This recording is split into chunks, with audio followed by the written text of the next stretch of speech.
Oke, bismillahirrahmanirrahim. Assalamualaikum warahmatullahi wabarakatuh. Alhamdulillah, syukurlah, la haula wala quwata illa billah. Pada kesempatan hari ini kita akan sedikit berbicara tentang akuntansi transaksi investasi musyarakah gitu ya. Beberapa hari yang lalu kita sudah banyak membahas tentang beberapa transaksi. Pertama ada yang untuk transaksi ya, khususnya adalah penghimpunan dana melalui tabungan, giro dan deposito. Lalu selanjutnya masuk kepada akad financing atau pemberian uang ya, atau bisnis proses dalam pemberian bank kepada defisit unit, itu baru masuk ke mudorobah kemarin. Lalu hari ini kita akan berbicara tentang transaksi musyarakah. Apa itu transaksi musyarakah? Paling enggak dalam perkuliahan yang satu ini kawan-kawan tahu definisi, lalu syarat, rukun, dan bagaimana penerapannya dalam proses akuntansi perbankan. Oke, berikutnya dalam PSAK ya nomor 106 ya, mendefinisikan musyarakah adalah sebagai akad kerjasama di antara dua pihak atau lebih untuk usaha tertentu dengan kondisi masing-masing pihak memberikan kontribusi dana dengan ketentuan bahwa keuntungan dibagi berdasarkan kesepakatan sedangkan kerugian berdasarkan kontribusi dana. Oke.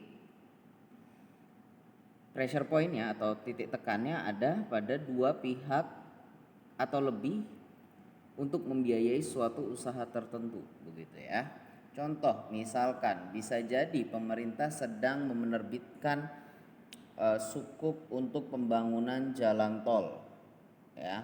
Orang-orang yang bekerja sama di dalam sana, ya, itu akadnya disebut akad musyarakah.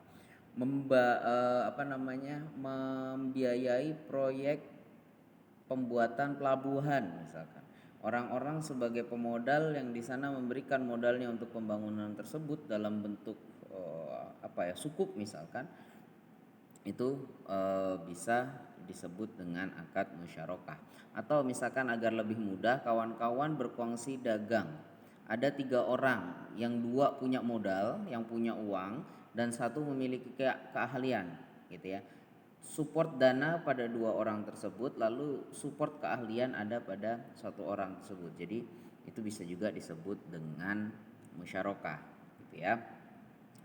Di mana pihak kondisi masing-masing pihak tersebut memberikan kontribusi dana dengan ketentuan bahwa keuntungan dibagi berdasarkan kesepakatan.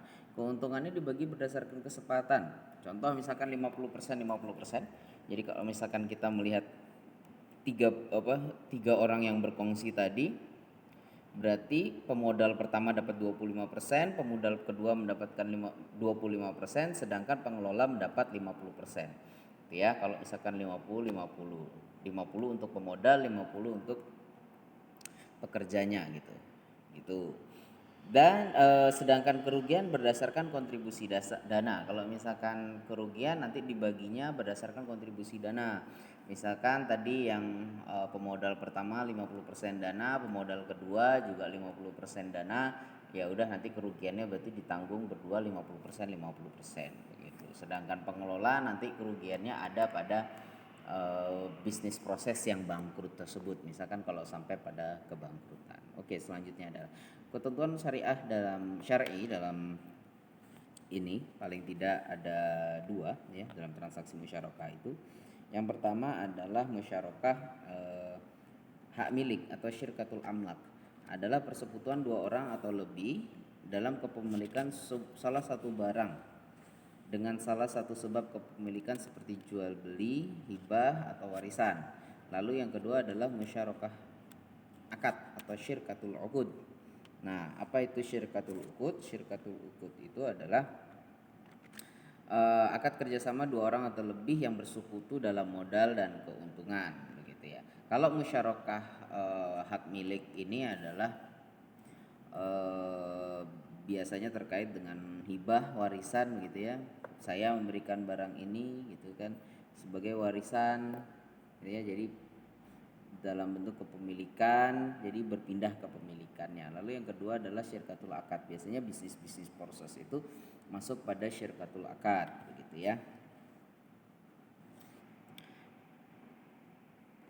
Lalu syirkah itu ada beberapa macamnya gitu ya. Berdasarkan perbedaan tanggung jawab para mitra yang terlibat, musyarakah akad dapat diklasifikasikan menjadi musyarakah inan, ada musyarakah abdan, wujuh, dan mufawadah.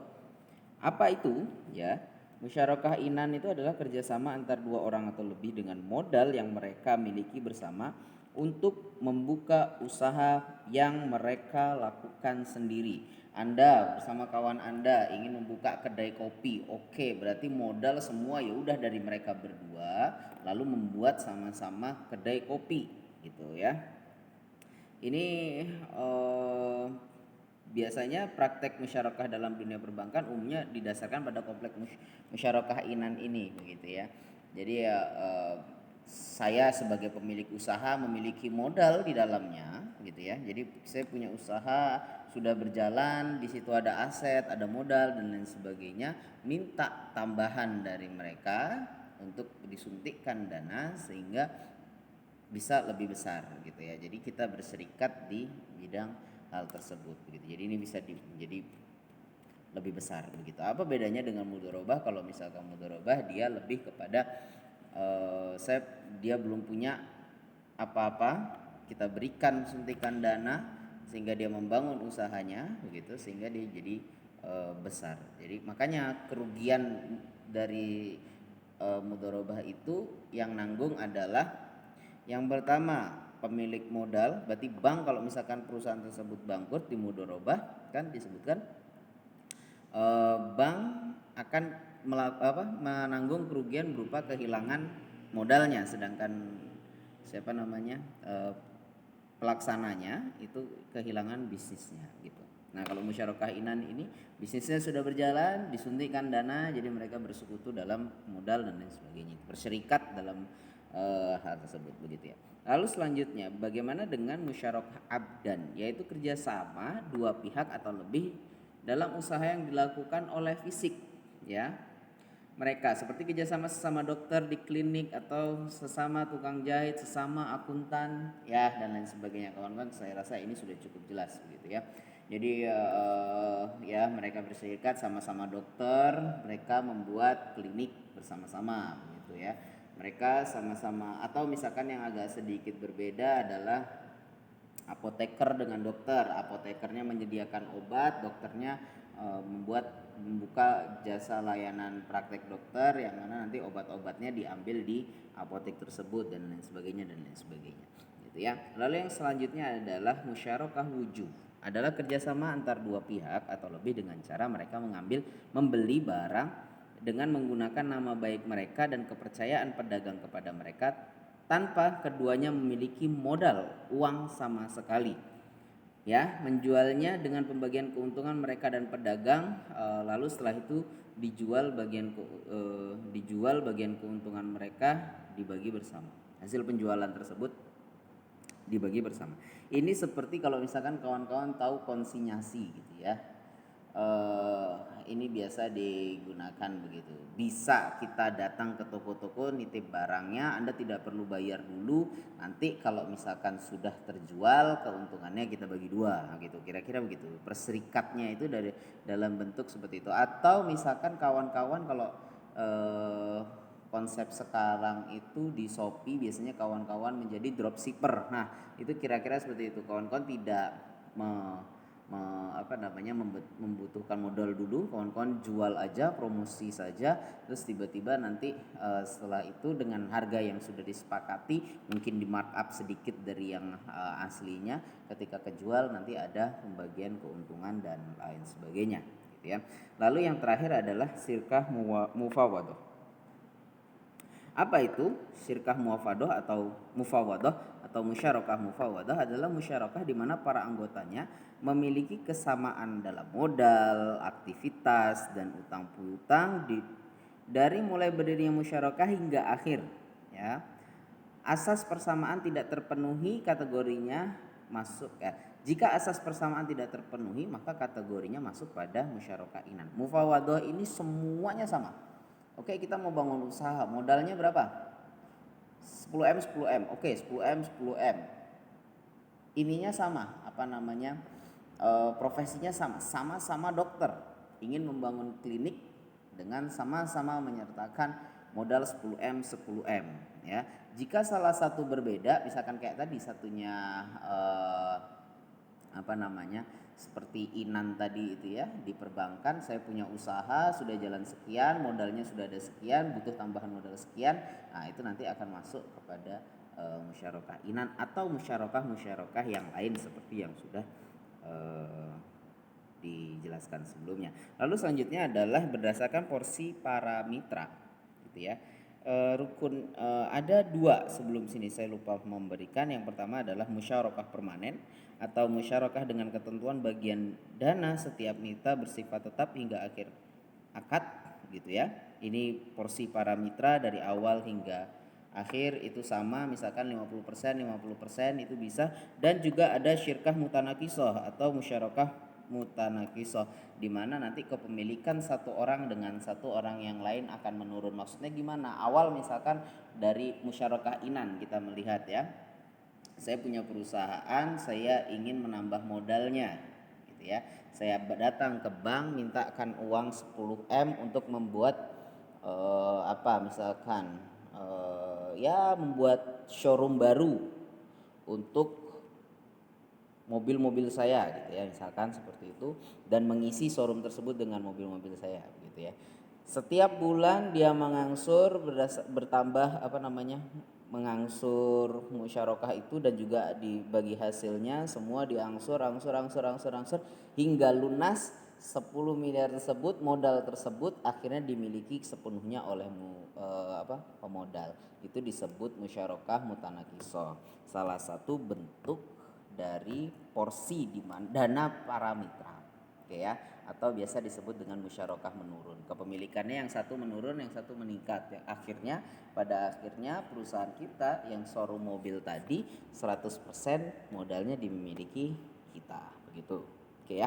Rukun transaksi musyarakah paling tidak ada 3 ya. Yang pertama dua pihak transaktor ya. Tentu saja ya 2 atau lebih transaktor ya, orang yang memiliki ini modal. Lalu ada objek musyarakah, baik itu modal maupun usaha.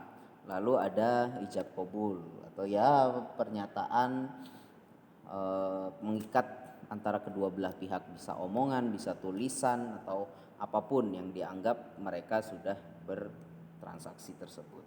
Lalu selanjutnya adalah bagaimana pengawasan di dalam sirkah tersebut, gitu ya. Bagaimana DPS itu mengambil langkahnya, gitu ya. Dalam DSN sendiri, begitu ya, DPS memastikan kesesuaian syariah pada praktek transaksi musyarakah ya yang dilakukan oleh bank. Ya. Pengawasan tersebut berdasarkan pedoman yang ditetapkan oleh Bank Indonesia. Yang pertama adalah meneliti apakah pemberian informasi secara lengkap telah disampaikan oleh bank kepada nasabah, baik secara tertulis, lisan maupun persyaratan investasi musyarakah yang dilakukan. Ya. Lalu selanjutnya menguji apakah perhitungan bagi hasil telah dilakukan sesuai prinsip syariah. Lalu memastikan adanya persetujuan para pihak dalam perjanjian investasi musyarakah. Lalu memastikan terpenuhinya rukun dan syarat musyarakah, memastikan bahwa biaya operasional telah dibebankan pada modal bersama musyarakah, dan memastikan bahwa kegiatan investasi yang dibiayai oleh tidak termasuk jenis kegiatan usaha yang bertentangan dengan syariah, seperti yang disebutkan di awal. Transaksinya haram zatihi dan haram lizatihi, gitu ya, haram ligoirihi, begitu.